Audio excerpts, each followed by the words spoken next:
ça secoue sec. Ce sont les agitateurs du Hainaut sur CNO. CNO.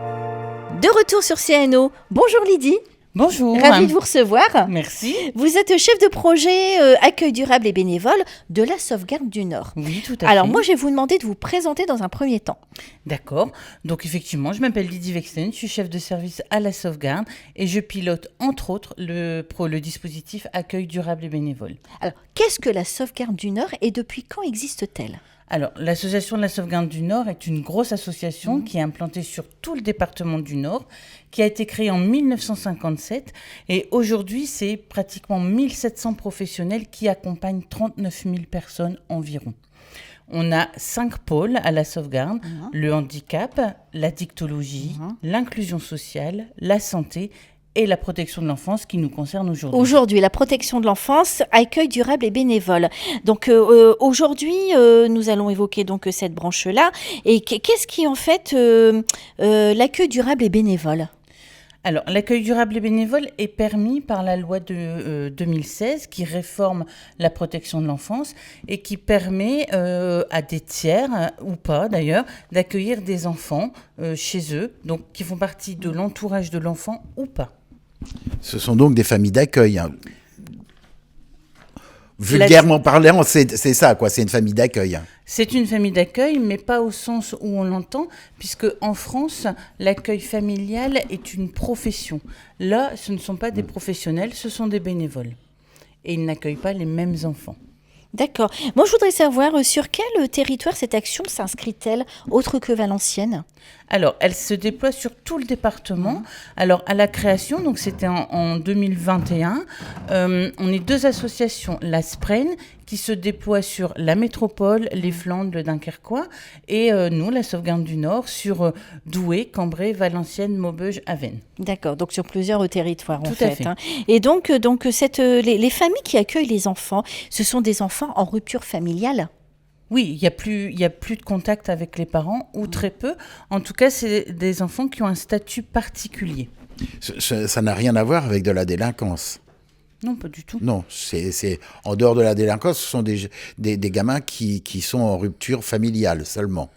En rupture depuis longtemps. Oui, voilà. Il n'y a pas de problème de délinquance, etc. Non. Mais comment, ce que je souhaite savoir, c'est comment se fait la construction de l'enfant ? Parce que ce sont des enfants fragilisés quand même.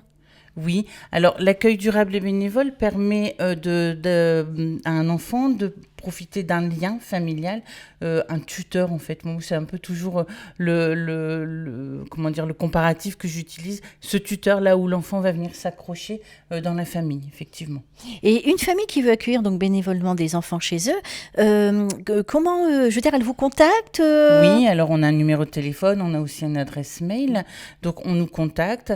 Alors on va proposer un premier rendez-vous soit à la maison, soit dans nos locaux, comme les personnes le souhaitent. Où sont situés vos locaux ? Alors, sur les 5 territoires que j'ai nommés. D'accord. On a un bureau sur chaque territoire. Mais à Valenciennes, le bureau, il est où ? Boulevard Watteau. D'accord. Donc pas très loin. Voilà. Oui, nous, on sait où c'est. Oui, voilà. Hein. C'est Excusez-nous. le boulevard où il y a le musée. Hein. Voilà, c'est ça. Voilà, tout à fait, oui. Donc, ils viennent... Donc, il y a un premier entretien où on accueille les personnes, on leur explique ce que c'est le dispositif ADB et on répond à toutes leurs questions. Ensuite, on leur demande de revenir vers nous. Et là, il y a une phase qu'on appelle un peu l'évaluation, où vraiment, on va aller un peu plus loin, apprendre à se connaître. Mais alors, on va parler des loisirs, on va parler du travail, du fonctionnement de la famille. Parce que l'idée, c'est que nous, justement, on arrive à se faire une idée plus précise de la famille. Parce que du coup, quand on nous propose des enfants, dans notre tête, on va faire des associations ou pas. On ne va pas mettre un enfant qui a toujours vécu en plein centre de Lille au fin fond de la Vénois. Voilà. Est-ce qu'il y a une enquête plus approfondie au niveau judiciaire, gendarmerie ou Il y a un contrôle de probité qui est fait par le département. Donc une fois que cette évaluation est faite, alors je tiens à préciser que c'est important que c'est un projet de famille, ce n'est pas le projet d'un couple ou d'un parent. Oui, c'est donc un projet de voilà. famille. Donc ce ne sont pas forcément des couples qui gardent les enfants, ça peut être une personne seule ? Des couples avec, sans enfants, personne seule. Je me souviens d'une dame qui était venue vers nous, qui était un petit peu plus âgée, qui me disait moi les enfants sont grands, ils ont quitté la maison et moi j'ai encore plein d'amour à donner. Donc je suis prête à accueillir un enfant. Et à partir de quel âge on peut accueillir ces enfants qui ont besoin d'attention, En tant j'ai envie de dire? qu'adulte? Oui. Oh, bah ça, la question ne m'est jamais posée, mais bon, je dirais 25, 30 ans. Non, Après, oui, non, pardon, je me suis Au mal- niveau des au enfants niveau des enfants, bien sûr. Ah bah, c'est de tout jeune jusqu'à 18 ans. Mais je dirais que on a plus une tranche d'âge autour de 4 à 12 ans à peu près. Et Parce qu'après 18 ans, ces enfants ne sont plus suivis. En tout cas, la protection Pas de par l'enfance vous. accompagne les enfants jusqu'à l'âge de 18 ans. Mais on peut aussi se dire que les gens qui se sont engagés auprès de ces enfants, il y a un lien. Il y a un lien qui et fait du coup, ils voilà, continuent. il y aura une pérennité sur On la l'espère, on longueur. n'a pas encore assez de recul pour ça. Et comment se fait la rencontre entre les familles d'accueil et les enfants? Alors, on l'organise vraiment en fonction de l'endroit et de l'enfant. L'enfant, on va essayer de trouver un lieu qui lui convienne, où il se sent sécurisé, avec les personnes qui sont aussi importantes pour lui, qu'il sécurise. Et puis après, on fait aussi confiance à la famille, on leur propose. Parfois, il y en a qui viennent et qui disent, moi, je vais faire des cookies. Il y en a d'autres qui vont venir avec un jeu. Il y en a d'autres, on va aller se balader. C'est vraiment, on fait connaissance. Et comment est composée l'équipe, votre équipe? Il y a des professionnels sociaux, alors elles sont médecins 4. peut-être? Ouais. Non, elles sont 4 éducatrices spécialisées, éducatrices de jeunes enfants. Elles ont toutes travaillé en protection de l'enfance avant et à domicile. Et on a aussi un psychologue. Et quels sont les critères pour accueillir ces enfants? Il n'y en a pas. Les- Juste un engagement. Juste un engagement. L'engagement, c'est ça qu'on cherche. C'est vraiment ça qu'on cherche. Les gens, ils peuvent travailler, c'est pas un problème pour nous. Contrairement aux familles d'accueil, où là, c'est vraiment leur travail. Y a-t-il un accompagnement des bénévoles? Oui, tout à fait, qui est important. Et Lequel? surtout la première année, on y va vraiment en fonction des besoins, autant de la famille que de l'enfant. Mais c'est vrai que dans les premiers mois d'accueil, on est souvent très présent. Parce qu'il y a de la demande, tout le monde a besoin d'être rassuré. Mais l'enfant, quand il arrive dans cette famille d'accueil, il prend possession des lieux. On va dire ça comme ça, puisque ce sera pas chez lui, mais il prendra possession des lieux. La personne qui va s'en occuper va le suivre aussi au niveau scolaire, etc. Comment ça se passe à ce moment-là? Puisque les parents, je sais pas si l'enfant était déscolarisé, mais maintenant il va se retrouver scolarisé à côté de son lieu d'habitation. Oui, alors c'est des enfants qui, avant, étaient déjà confiés à l'aide sociale à l'enfance, mais qui ne sont pas placés par le juge des enfants. C'est quand même une différence, mais ils sont quand même accueillis par l'aide sociale à l'enfance. Donc, ils étaient soit en famille d'accueil, soit en pouponnière, soit en établissement, donc ils étaient scolarisés. Donc, on reprend la scolarité là où elle était. C'est quoi une pouponnière? C'est une pouponnière, c'est un foyer qui accueille des enfants de 0 à 6 ans. Des bébés, des tout petits en fait. Mais est-ce que ces enfants ont, entre deux, je ne sais pas, des contacts avec leur famille? Alors parfois il y en a des frères et sœurs, parfois effectivement il y a des parents, alors ils ont toujours des parents, mais parfois il y a des contacts, parfois il n'y en a pas, mais c'est quand même très très rare. C'est des enfants où soit il y a une délégation de l'autorité parentale, ça veut dire que l'autorité parentale est exercée par le président du conseil départemental, soit ils sont sous tutelle ou soit ils sont pupilles de l'État. Mais quelles sont les causes de cette rupture familiale? Il y en a plein. Il y en a vraiment plein. Soit, c'est des parents qui sont sinon plus en capacité de s'occuper de leur enfant. Et souvent, il y a une rupture de lien depuis plusieurs années. Mais quelquefois, les parents ont un remords et puis vont essayer de reprendre contact avec l'enfant aussi. Ça se voit souvent dans les familles où ce sont des gens qui sont des professionnels, où les parents reviennent pour rechercher les enfants. Il y a aussi ce droit de visite qui existe entre éventuellement l'enfant et éventuellement les parents ils demandent à... Non ? Quand les enfants sont accueillis dans le cadre d'un accueil durable et bénévole, ils ont ce statut particulier qui est une protection judiciaire en fait de la situation de l'enfant qu'il protège en plus éventuellement de son placement qui après, c'est un peu technique et c'est compliqué, mais un enfant peut être placé par le juge des enfants. Et à un moment donné, on va demander une délégation d'autorité parentale. Et après, il est plus placé par le juge des enfants, puisqu'il dépend en fait du conseil départemental. Il y a un suivi donc de votre part Oui. dans ces familles. Comment se fait le suivi? À quelle fréquence? C'est vraiment en fonction des besoins. Les gens nous appellent. Il y a des visites régulières, je dirais, en moyenne 1 fois par mois. Mais vraiment, s'il y a des besoins plus importants, il peut nous arriver d'aller 3 fois dans la même famille. C'est vraiment en fonction des besoins du moment. Parfois, je me souviens d'une famille où c'était un peu plus compliqué à un moment donné. On a mis en place, il y avait 2 professionnels qui intervenaient, le psychologue également. Mais qui peut en faire la demande? Le tuteur ou l'enfant? La famille ou l'enfant. L'enfant peut faire aussi une demande. Quand c'est difficile. Quand c'est compliqué pour lui, il peut aussi demander éventuellement à changer de tuteur alors. Ou d'essayer de trouver une adaptation avec le tuteur.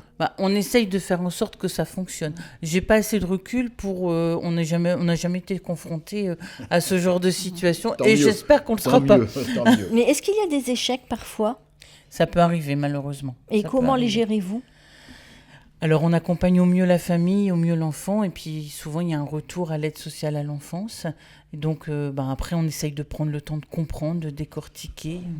Mais qui dit aide sociale à l'enfance, il change donc de statut. L'enfant va être placé dans une famille d'accueil qui sera complètement différente. Où là, il n'aura pas du tout le choix non plus. Oui. Puisque oui. le système judiciaire, je ne sais pas si Ils on sont dit pas système placés. judiciaire. En fait, on sort du judiciaire. Quand on est dans le cadre d'un accueil durable et bénévole, on n'est plus dans le judiciaire. Mais de l'autre côté, si on passe par la DAS, on revient Il dans... n'existe plus la DAS. Merci n'existe de m'avoir Je m'en rappelé que j'étais un petit peu âgé quand même, c'est gentil. C'est l'aide sociale à l'enfance Oui, aujourd'hui. bon, moi je suis encore resté sur la DAS.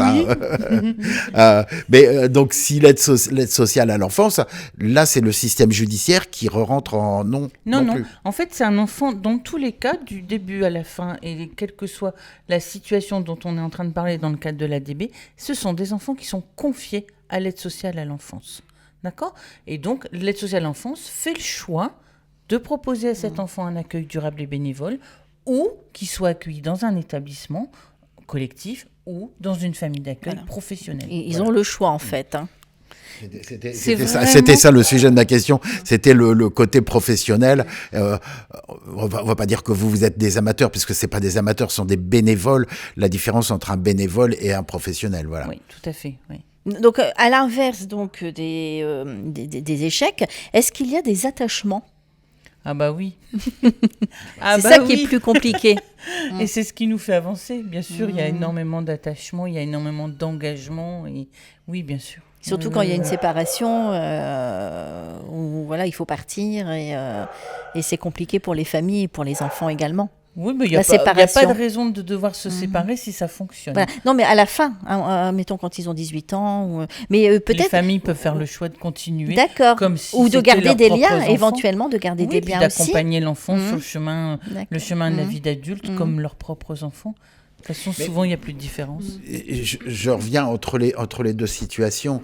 Je trouve que d'être bénévole, c'est quand même... Parce qu'en fin de compte, quand on veut accueillir un enfant, c'est quand même un acte d'amour.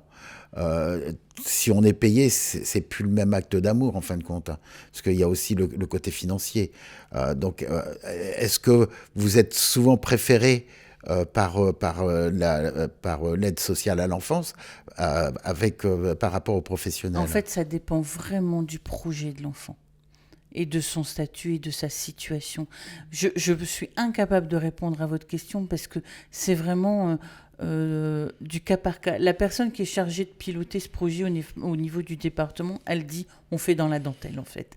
On est tout le temps en train de s'adapter, de voir ce qu'on peut inventer, imaginer d'autres. Mais non, je ne peux pas comparer en fait le travail des assistantes familiales. Oui. Et, je ne dis pas que d'être assistante familiale soit un défaut, mais vous comprenez un peu ce que je veux vous dire, c'est que en fin de compte, je trouve que le bénévolat, c'est quand même un acte d'amour quelque part, à mon sens, attention. Hein.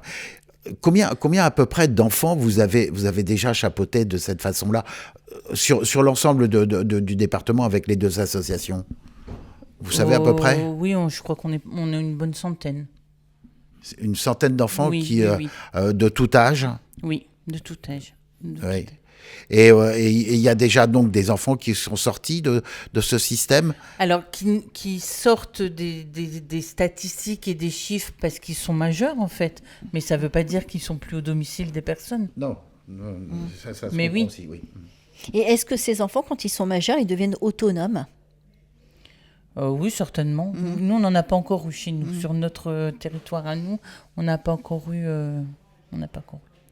Mais, Sur le Valenciennois, vous avez combien d'enfants à peu près en charge en ce moment? Nous, actuellement, on en a 25 sur le département dont je vous ai parlé. C'est-à-dire sur le sur Valenciennois, Valenciennois. précisément, je ne serais pas capable de vous le dire.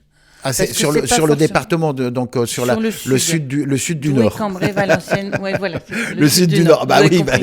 Oui, c'est- c'est en même ça. temps, le département du Nord est l'un des départements les plus grands, donc il fallait bien le diviser en deux. Mais effectivement, on a dit la Spren, l'autre association, le Nord, et nous, on fait le Sud.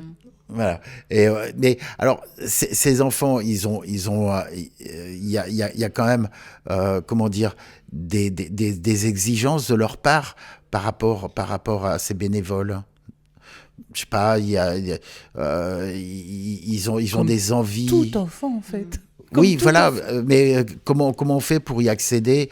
Puisque bon, un enfant, ça coûte cher. Voilà, c'est ce que, en fin de compte, dans ma pensée, c'est ça. Le département contribue financièrement à l'accueil de Voilà, ces enfants. c'est ce que je voulais savoir, puisque un enfant, on a beau dire ce que l'on veut, un enfant, ça coûte cher. Donc, la personne peut bénéficier aussi des allocations familiales, etc. Alors ça, non. Alors c'est un des combats qu'il y a de la part de la responsable qui se trouve au département, effectivement. Mais non, ils ne sont pas, tout comme au niveau des impôts. Ils ne sont pas rattachés au foyer fiscal. Donc ils ont une allocation qui est versée par le département. C'est un montant un peu moins de 400 € par mois. Et après, on peut aussi demander, nous, d'autres soutiens financiers pour des projets particuliers, en fait. mais vous avez d'autres partenaires autres que le département du Nord? Non. Non. D'accord. Et combien d'enfants par an sont placés sur le territoire de Valenciennes? Ça, je ne pourrais pas vous dire. En tête, j'en ai 6 en tête depuis qu'on a commencé. Mais parce qu'en fait, on ne fonctionne pas forcément par territoire. Parce qu'un enfant, je pense à 2 enfants qui étaient à la pouponnière de Valenciennes, sont aujourd'hui chez un couple, c'est des jumeaux, ils sont aujourd'hui chez un couple à Cambrai. Ah oui, d'accord. Donc Donc en fait, vous travaillez en lien avec les autres territoires, en fait. Oui, moi, l'équipe travaille sur les 4 territoires. D'accord, donc dont pas je vous ai forcément parlé. Valenciennes, Oui. donc c'est vraiment... Tout dépend en fait de la tâche de l'enfant en fait. S'il a un lien d'attachement avec ses frères qui sont pas très loin, etc., on va se faire attention. Oui, bien sûr. Mais s'il n'y a pas d'attache et qu'on n'est pas bloqué au niveau géographique, ça nous donne aussi d'autres perspectives. D'accord. Autre chose à rajouter? Mais ça me fait penser à un film que j'avais vu sur, je crois que c'est sur Netflix, d'un gars qui était parti en Tchécoslovaquie et qui avait demandé aux Anglais de recevoir des enfants. Une fois que tout est terminé, il y a quand même un retour par rapport à vous. Est-ce que vous avez quelque part une satisfaction ou une reconnaissance? Je ne vais pas dire de la part de l'État ou du département, mais vous voyez ce que je veux vous dire. Le travail que vous faites, c'est quand même un travail qui est primordial et qui est plus que bénéfique. Est-ce que vous avez quelqu'un qui va vous faire de la Aujourd'hui, on n'a reconnaissance? que 4 ans d'existence, donc sur la vie d'un enfant, ça n'est En pas 4 beaucoup. ans, c'est pas beaucoup, mais c'est D'accord. déjà beaucoup. Oui. Les accueils commencent petit à petit, puisque ça ne se fait pas non plus comme ça. Maintenant, ce que je peux dire et témoigner, c'est quand on voit des enfants de 19 mois ou de 20 mois qui arrivent chez un couple et puis qui grandissent, qui s'épanouissent, qui ont le sourire jusque-là, bah oui, je me dis on avance. Oui. On avance et ils sont bien. Ça, c'est vous qui dites que c'est. On le voit. C'est votre cadeau, en fin de compte. Mais je parlais au niveau des personnalités politiques, etc. Il y a personne qui va essayer de vous donner un coup de main. Je sais pas, la mairie de Valenciennes ou la mairie de Cambrai, etc. Il y a personne qui va venir vous faire C'est un reconnaissance. dispositif qui est très très peu connu quand même encore. Donc c'est pour ça que vous êtes là, Oui, justement, tout à pour fait. le faire connaître. Tout à fait, tout à fait. Oui. Donc on peut peut-être rappeler, si des personnes veulent donc être accueil bénévole, comment s'y prendre? Alors, donc, il y a une adresse internet, adb@lasauvegardendunord.fr ou bien le 03 27 70 04 70. Vous avez un site internet et Facebook aussi. Hein. Oui, Voilà. vous pouvez trouver. Et le local se trouve Alors, il y en a sur tous les territoires. Donc, Valenciennes, On va c'est au parler de boulevard Valenciennes. Watteau, effectivement. Mais c'est combien un boulevard Watteau? Il est grand, le boulevard. 20. Il faut compter avec les doigts. Ça marche pas. Hein, Ici, on est au Oui, voilà, les personnes vont trouver si elles cherchent. Hein. Vous avez autre chose à rajouter, Lydie? Non, mais je vous remercie beaucoup. Ah bah, C'est nous Et qui vous que- remercions, puisque, comme je vous dis, il y a très peu de personnes qui doivent vous remercier par rapport à ce que vous faites. Au moins, vous avez la satisfaction d'avoir une équipe de CNO qui vous remercie. et justement, voilà, l'idée des agitateurs du Hainaut, c'est de mettre en avant les acteurs du territoire. Oui, Ce je vous qu'on fait remercie aujourd'hui. pour ça, et surtout que les personnes n'hésitent absolument pas à nous contacter. On est prêt à répondre à toutes les questions. Voilà. En tout cas, merci pour votre action, c'est très utile et on vous souhaite une bonne continuation, Lydie. Merci beaucoup. On marque une pause, vous avez la possibilité de nous retrouver sur Facebook Live et YouTube Live. À tout de suite. Ça secoue sec. Ce sont les agitateurs du Hainaut sur CNO. CNO.